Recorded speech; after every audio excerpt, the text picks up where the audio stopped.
మీరు ఎప్పుడైనా ఆశ్చర్యపోయారా?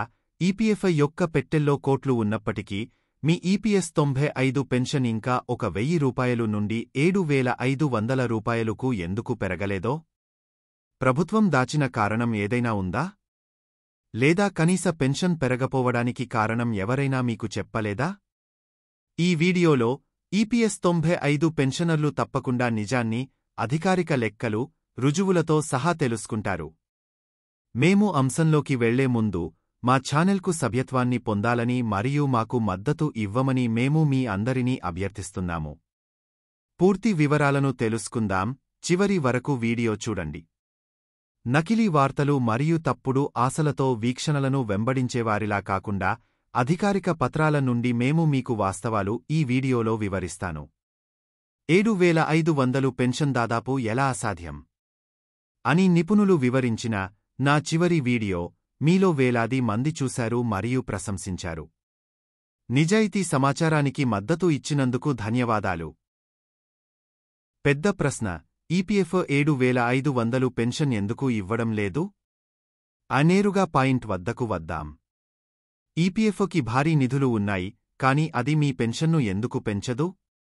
సమాధానం సంఖ్యలలో ఉంది, మరియు నిజం ప్రభుత్వ స్వంత వార్షిక నివేదికలలో వ్రాయబడింది. ఈపీఎఫ్ 2014లో కనీస పెన్షన్ను 1,000కు పెంచింది, దీనిని చారిత్రాత్మక చర్యగా పేర్కొంది. కాని అప్పటి నుండి దానిని మరింత పెంచడంపై నిజమైన చర్చ లేదా చర్యలు లేవు. ఈ కనీస పెన్షన్ 1,000 కూడా చెల్లించడానికి ఈపీఎఫ్ ప్రతి సంవత్సరం 900 కోట్ల అదనపు నిధిని ప్రభుత్వాన్ని అడగాలి. ప్రస్తుత పెన్షన్ అవుట్కోను కూడా కవర్ చేయడానికి ఈపీఎఫ్ యొక్క సొంత సేకరణలు సరిపోవు. పెన్షన్ 7,500కు పెంచాలంటే అదనపు నిధి అవసరం సంవత్సరానికి దాదాపు 6,000 కోట్లకు చేరుకుంటుంది. మరియు ఇది కేవలం ఒక సంవత్సరానికి మాత్రమే కాదు, పెన్షనర్లు వారి పదవీ విరమణతో జీవించడంతో ఈ భారీ కొరత దశాబ్దాలుగా కొనసాగుతుంది.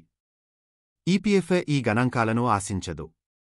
జీవిత భాగస్వాములతో సహా వారి జీవితాంతం ప్రతి పెన్షనర్కు చెల్లించడానికి ఎంత డబ్బు అవసరమో లెక్కించే యాక్చువరీ నిపుణులను వారు నియమించుకుంటారు. చివరిగా అందుబాటులో ఉన్న వాల్యుయేషన్ 2019 ప్రకారం ప్రస్తుత రేట్ల వద్ద భవిష్యత్ పెన్షన్ బాధ్యతలను తీర్చడానికి ఈపీఎఫ్ ఇప్పటికే 37,000 కోట్ల రూపాయలు తక్కువగా ఉంది. కొత్త నిధులు లేకుండా పెన్షన్లు పెరిగితే సిస్టమ్ డబ్బు అయిపోతుంది, ప్రతి ఒక్కరూ ప్రమాదంలో పడేస్తుంది. పెన్షన్ ఫండ్లో తగనంత డబ్బు ఉంటే లేదా ప్రతి సంవత్సరం భారీ అదనపు మద్దతు ఇవ్వడానికి ప్రభుత్వం అంగీకరిస్తే మాత్రమే ప్రభుత్వం మరియు ఈపీఎఫ్ఓ పెన్షన్లను పెంచుతాయి. కొత్త చట్టాలు లేదా ప్రత్యేక బడ్జెట్ నిబంధనలు లేకుండా 7,500కు వెళ్లడం దాదాపు అసాధ్యం. పెన్షన్ను 2,000కు రెట్టింపు చేయడం కూడా ప్రభుత్వం ప్రతి సంవత్సరం 1,800 కోట్ల అదనపు నిధి అందించాల్సి ఉంటుంది. చాలా ఛానెళ్లు మీకు 7,500 పెన్షన్ వచ్చేస్తుందని, ఈ నెల నుండి అని పెద్ద వార్తలు చెప్పుతున్నారు, ఊరిస్తున్నారు, కాని అసలు నిజం చెప్పడం లేదు. అయితే అధికారిక పత్రాలు మరియు ఆర్థిక తర్కం మద్దతు ఉన్న మీకు నిజం ఇవ్వడానికి మేము ఇక్కడ ఉన్నాము. మా ఏకైక ఉద్దేశ్యం అవగాహన, అబద్ధాలు లేదా ఓరించడం కాదు.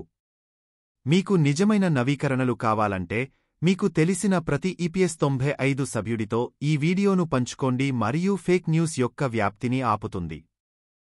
మీరు ఈ సమాచారాన్ని విలువైనదిగా భావిస్తే దయచేసి దీన్ని మీ వాట్సాప్ మరియు ఫేస్బుక్ సమూహాలలో భాగస్వామ్యం చేయండి. మీ ప్రశ్నలతో క్రింద వ్యాఖ్యానించండి మరియు మీ పెన్షన్ హక్కులపై నిజాయితీ, వాస్తవాధారిత నవీకరణల కోసం సభ్యత్వాన్ని పొందడం మర్చిపోవద్దు. ఈ వీడియో చూసినందుకు ధన్యవాదాలు.